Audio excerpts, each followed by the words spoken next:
Hello all, welcome to a Fistful of Dice. My name is Matt, and this is another episode of D&D Pitfalls. In this episode we're going to be talking about over-prep. Prep is one of those words that causes a lot of reactions in different DMs. Some DMs write a few things on note cards and they're good to go. Some DMs write entire modules and follow it to the letter. Some DMs come to the table with nothing in mind and decide to improv it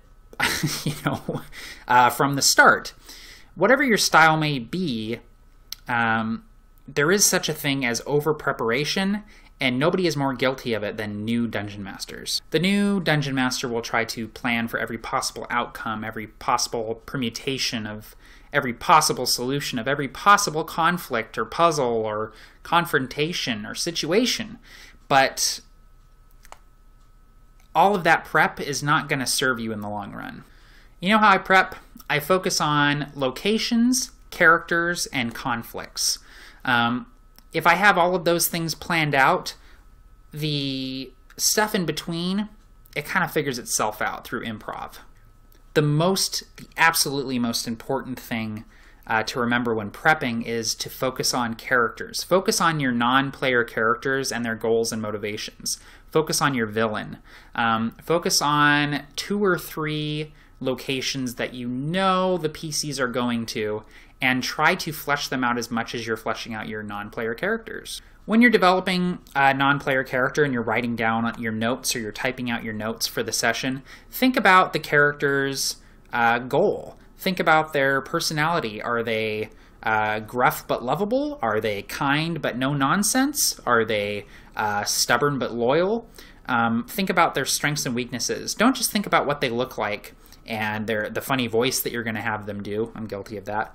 But think about what they want. Think about a secret they might have that, may not come to light with the PCs, but will inform your portrayal of them. On that same level, think about the locations. Don't just think about what they look like. Think about what they were before they became the thing they are now. For instance, one of the locations I use a lot is the Wayward Wanderer, which is a tavern and inn open to all adventurers that are seeking a hot meal and a bed to sleep in, and it's built in the crumbling remains of an old watchtower. And any player character that passes a, reasonable history check knows this is the Tower of Southreach. This used to be, a big watchtower here in the south, and now it's an inn and a tavern. Through the course of the session, the motivations of your non-player characters, of your player characters, and your villains all kind of come together and drive the plot. And if you're worried about the direction of your plot, that you don't know where the session's going to end, that you don't know where the campaign's going, let it play out and it will present itself. Your player characters will tell you where they want to go and what they want to do.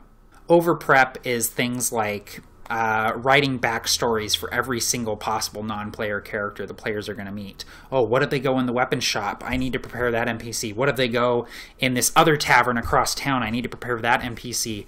Oh God, what if they talk to the mayor? I need to prepare him. Don't do that. Don't kill yourself with that. You shouldn't really, depending on the session, you shouldn't be devoting more than 3 or 4 hours to any given session. I usually devote about 2 hours prep time to a single session, depending on what's going on. If I'm running a lot of combats and puzzles and traps and stuff, obviously it'll take me longer. But for the most part, I try to keep it to just a few hours of prep time. Remember that note cards are your friend. Learn to write shorthand. Learn what information you need to know when it comes up. There are certain things that are going to stick in your brain, and there are things that you're going to need to just quickly glance at a note card and know offhand. Learn how you work, how your brain works, what things you need help remembering, what notes you need, whether you should be writing down sensory details or if you're good at describing things on the fly. Take some of that prep time that you're saving by preparing less and work on your improving skills. I do this a lot, and people probably think I'm crazy, but if you're sitting in your car going to or from work or you're stuck in traffic, try having a monologue. Pick an NPC or a villain that you know is going to be in your upcoming session, and try to converse with them or have a monologue with them. Work on improving as that character. Work on how they talk, how they act, their mannerisms. Think about their motivations and goals. I've surprised myself sometimes in doing these little like car monologues where I'm like, oh, that's good, and I'll have to stop and write something down.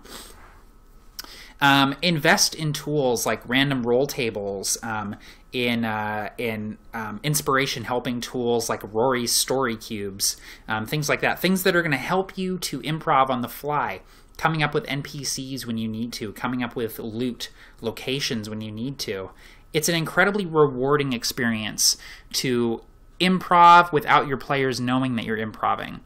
When you get in the flow, as a dungeon master, and you feel like you're in control. I've got this. You know, we're kind of going off in a divergent path, but I'm comfortable with this. That's a great feeling when you don't have that anxiety in your chest, when you're not sitting there just completely fearful that your players are going to go, he doesn't know what he's doing. He hasn't planned for this. A good DM, you should never be able to tell when they're improving. You should never be able to tell what's made up and what's pre-planned. So work on that. Work on your improv. And you will only get better by doing it. So don't be afraid to improv during your sessions, even if you're not entirely comfortable with it. You're never going to be 100% perfect as a dungeon master. I know that for sure, but you can always improve.